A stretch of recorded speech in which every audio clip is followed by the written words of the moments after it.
नमस्कार बंधुरा फुटন্ত गरम जले दिए दिन छिम। फुटন্ত गरम जले छिम दिए तैरी करे फेलुन এই মজার স্বাদের দুর্দান্ত রেসিপি, যা গরম ভাতের সাথে হলে একেবারে জমে যাবে। রেসিপিটাকে স্কিপ না করে প্রথম থেকে শেষ পর্যন্ত দেখার জন্য আপনাদের কাছে অনুরোধ রইল। আসুন দেরি না করে রেসিপিটা শুরু করি। আমি গ্যাসের উপরে কড়াই চাপিয়ে কড়াইতে দিয়ে দিয়েছি 1 গ্লাস পরিমাণ জল।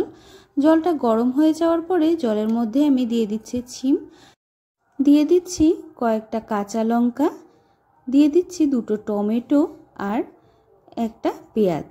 একটা পেঁয়াজকে আমি মাঝখান থেকে দু টুকরো করে কেটে দিয়ে দিয়েছি। এখন সমস্ত সবজিগুলোকে আমি ভালোভাবে একটুখানি নেড়ে সেদ্ধ করে নেব। সবজিগুলোকে সেদ্ধ করার সময় হালকা হাতে আমি একটুখানি নাড়িয়ে দেব। বন্ধুরা, এখানে আমি বলতে ভুলে গেছি, আমি কয়েক কোয়া রসুনও দিয়ে দিয়েছিলাম। এখন সমস্ত সেদ্ধ করে নেওয়া সবজিগুলোকে আমি একটা থালার মধ্যে নামিয়ে কিছুক্ষণের জন্য ঠান্ডা করে নেব। আপনারা যারা छिम খেতে একদমই পছন্দ করেন না, তারাও কিন্তু এই রেসিপিটা হলে একেবারে চেটেপুটে এক থালা ভাত এক নিমেষেই খেয়ে নিতে পারবেন। সমস্ত छिमগুলোকে আমি ভালোভাবে সেদ্ধ করে একটা থালার মধ্যে নামিয়ে কিছুক্ষণের জন্য রেখে ঠান্ডা করে নেব।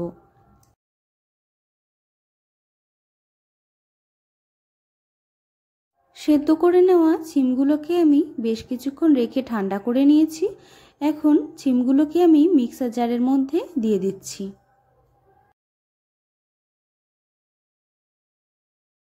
সমস্ত छिमগুলোকে আমি মিক্সার জারের মধ্যে দিয়ে দিয়েছি। এখন ভালোভাবে মিহি করে আমি পেস্ট করে নেব। দেখুন বন্ধুরা, ভালোভাবে মিহি করে আমি পেস্ট করে নিয়েছি। ঠিক এই রকমভাবেই আপনাদের পেস্ট করে নিতে হবে। গ্যাসের উপর আমি কড়াই চাপিয়ে দিয়েছি। এখন দিয়ে দিচ্ছি সরষের তেল। তেলটা ভালোভাবে গরম হতে দিতে হবে। তেলটা গরম হয়ে গেলে তেলের মধ্যে আমি দিয়ে দিচ্ছি কয়েকটা শুকনো লঙ্কা। শুকনো লঙ্কাটাকে প্রথমে ভালোভাবে লাল করে আমি ভেজে নেব। লঙ্কাগুলোকে আমি ভালোভাবে ভেজে নিয়েছি। এখন ভেজে নেওয়া শুকনো লঙ্কাগুলোকে আমি তুলে নিচ্ছি। ভেজে নেওয়া শুকনো লঙ্কাগুলোকে আমি একটা থালার মধ্যে তুলে নিয়েছি। আর একই তেলের মধ্যে এখন আমি দিয়ে দিচ্ছি কালো জিরে ফোড়ন। কালো জিরেটা ভালোভাবে ভাজা ভাজা হয়ে গেলে দিয়ে দিচ্ছি টমেটো বাটা। এখন টমেটো বাটাটাকে ভালোভাবে আমি নেড়ে চেড়ে কষিয়ে নেব। কিছুক্ষণ ভালোভাবে নেড়ে চেড়ে আমি টমেটো বাটাটাকে কষিয়ে নিয়েছি। এখন আমি দিয়ে দিচ্ছি সামান্য পরিমাণে লঙ্কার গুঁড়ো। আপনারা যতটা ঝাল খেতে পছন্দ করেন সেই অনুযায়ী লঙ্কার গুঁড়োর পরিমাণটা কমিয়ে বাড়িয়ে নিতে পারেন।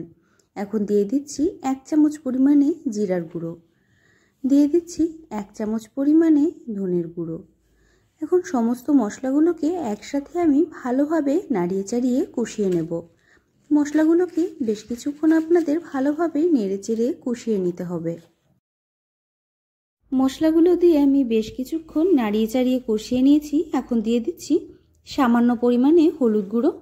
হলুদ গুঁড়োটা দিয়ে আবার বেশ কিছুক্ষণ আমি নেড়ে চেড়ে কষিয়ে নেব।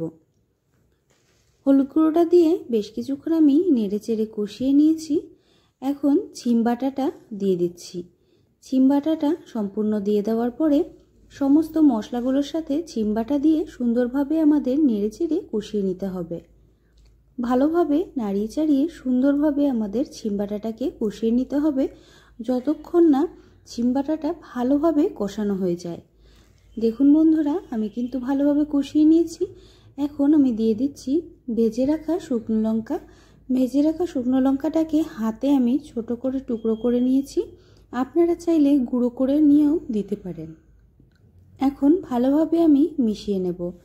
ভালোভাবে মিশিয়ে নেওয়ার পরে দিয়ে দিচ্ছি স্বাদ অনুযায়ী লবণ, দিয়ে দেব সামান্য পরিমাণে স্বাদটাকে ব্যালেন্স করার জন্য চিনি।